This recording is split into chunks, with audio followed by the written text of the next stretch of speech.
ایک کارواں سرائے میں بھٹیارے اور ایک ہندوستانی سوداگر کا جھگڑا ہو رہا تھا۔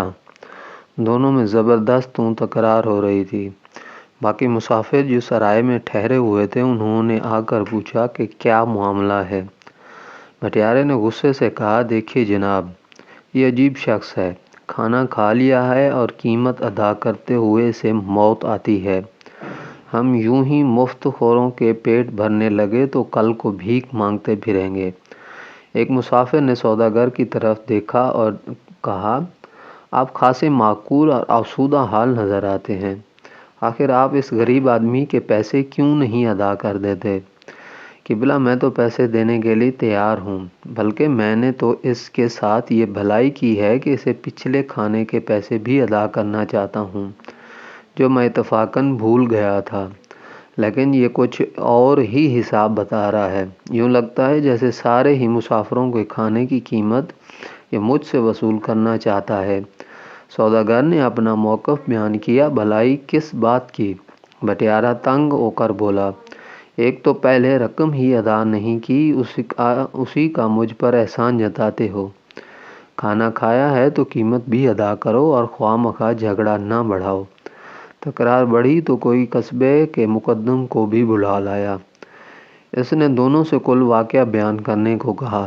سوداگر بولا، جناب، معاملہ یہ ہے کہ پچھلے سال بھی اسی سرائے میں ٹھہرا تھا۔ میں نے کھانے میں ایک مرغی اور چند انڈے کھائے تھے، مگر جلدی میں ہونے کی وجہ سے میں اس کی قیمت ادا نہیں کر سکا۔ میں نے سوچا کہ اگلے سال ادا کر دوں گا۔ اب میں نے اس سے کھانے کا حساب پوچھا ہے تو یہ 1000 دینار مانگتا ہے۔ آپ یہ انصاف سے بتائیے کہ کیا ایک مرغی اور چند انڈوں کی قیمت 1000 دینار ہوتی ہے؟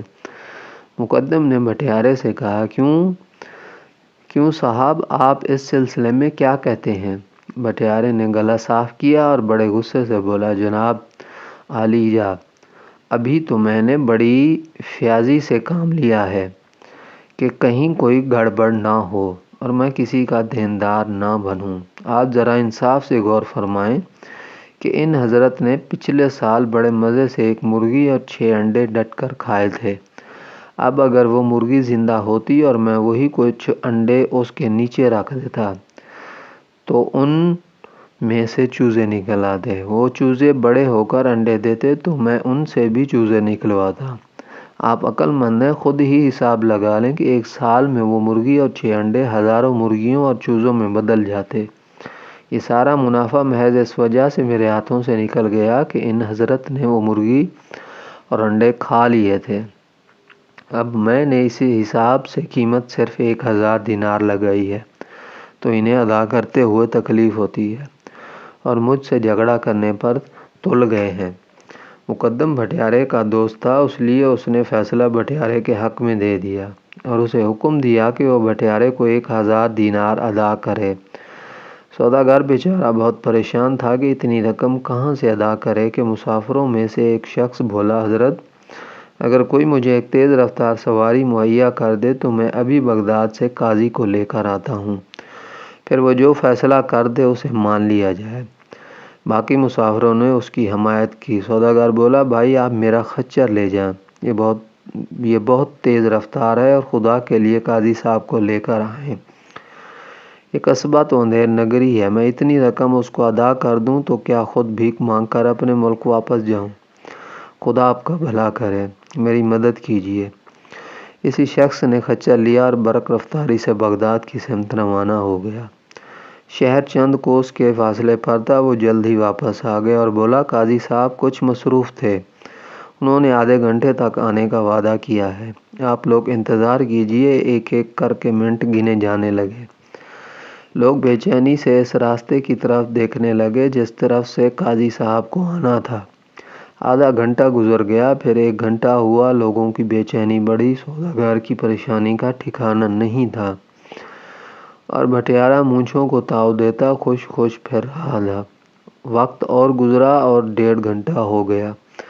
اچانک بغداد کی طرف سے آنے والے راستے پر ایک ٹوپی نظر آئی، پھر گدڑی میں لپٹا ایک درویش نمودار ہوا۔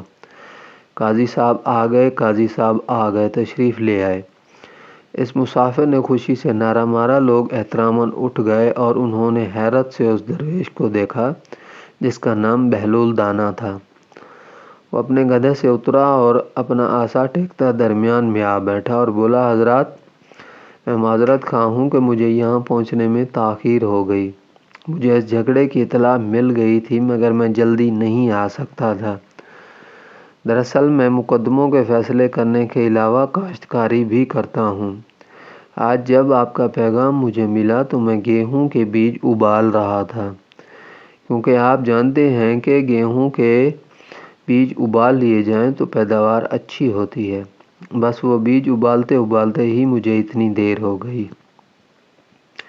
میں ایک بار پھر آپ سے معافی کا خواستگار ہوں۔ مقدم اور حاضرین حیران ہوئے۔ بھٹیارے نے غصے سے کہا، جناب، آپ کیسے قاضی ہیں جو گیہوں کے بیجوں کو ابال کر بوتے ہیں؟